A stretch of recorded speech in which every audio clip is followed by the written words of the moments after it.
नमस्कार। बिहार तक में आपका स्वागत है।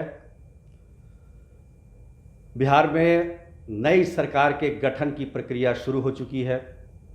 हालांकि सरकार नई जरूर होगी, लेकिन मुख्यमंत्री का चेहरा वही पुराना नीतीश कुमार का होगा। वैसे 15 नवंबर को, यानी कि दिवाली के बाद, दिवाली के अगले ही दिन एनडीए की विधायक दल की बैठक होगी, जिसमें औपचारिक रूप से नीतीश कुमार को नेता चुना जाएगा।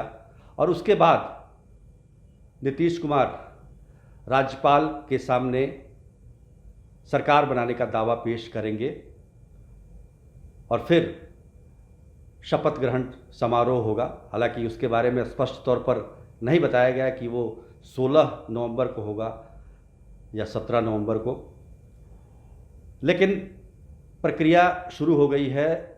तो सरकार का गठन जल्दी से जल्दी हो, एनडीए यही चाहता है। और यही वजह है कि आज मुख्यमंत्री आवास में एनडीए के शीर्ष नेताओं की महत्वपूर्ण बैठक हुई, जिसमें बहुत सारी चीज़ें स्पष्ट तौर पर सामने आई। आज शाम को कैबिनेट की बैठक भी हुई, जो कि आखिरी कैबिनेट की बैठक थी। और इस बैठक में का महत्वपूर्ण एजेंडा विधानसभा को भंग करने का था।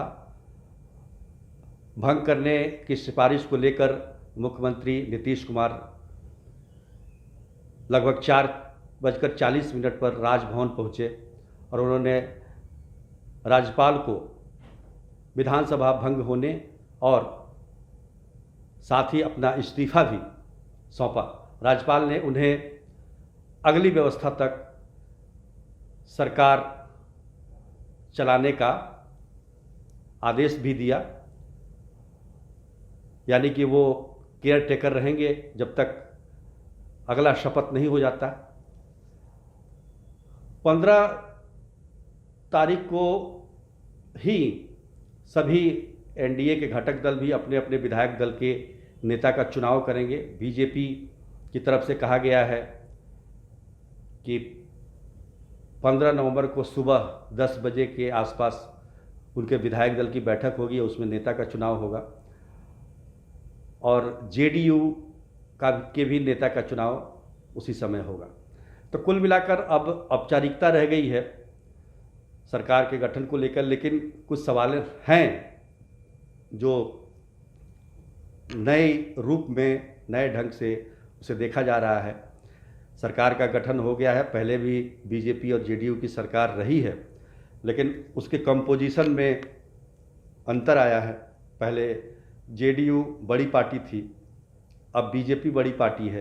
पहले बीजेपी के मंत्री कम थे मंत्रिपरिषद में, जेडीयू के ज़्यादा थे।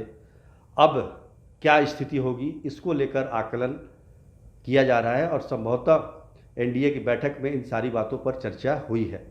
वैसे देखा जाए तो 125 सीटें एनडीए ने जीती है और उसमें से 75 सीटें केवल बीजेपी की है, यानी कि 60% सीट जो है वो बीजेपी ने जीती है और बाकी 40% में जेडीयू भी है, हम पार्टी भी है और वीआईपी भी है।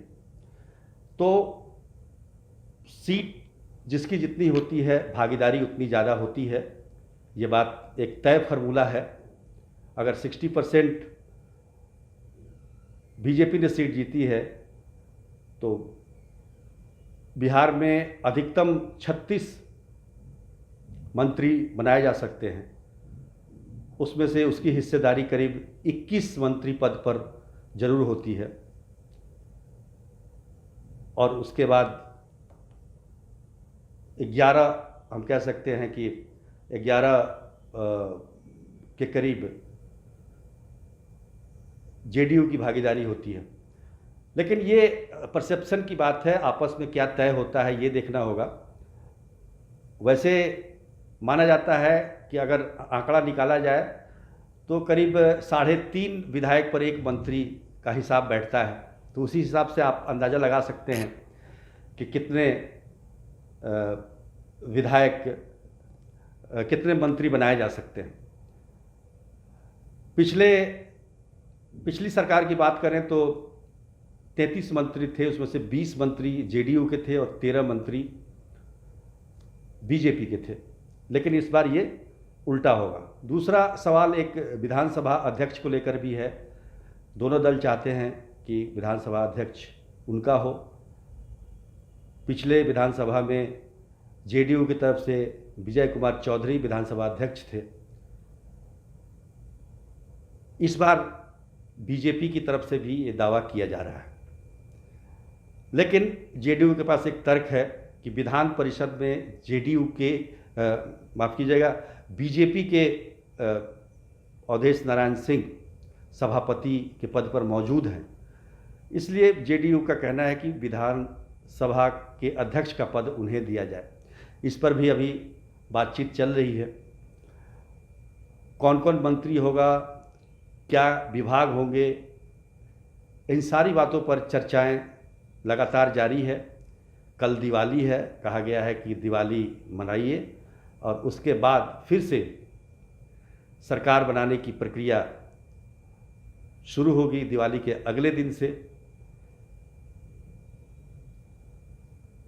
तो हम कह सकते हैं कि हमें दिवाली मनानी चाहिए। आप भी दिवाली मनाइए। आप लोगों को दिवाली की बहुत बहुत शुभकामनाएं। आज के लिए बस इतना ही। तब तक के लिए धन्यवाद।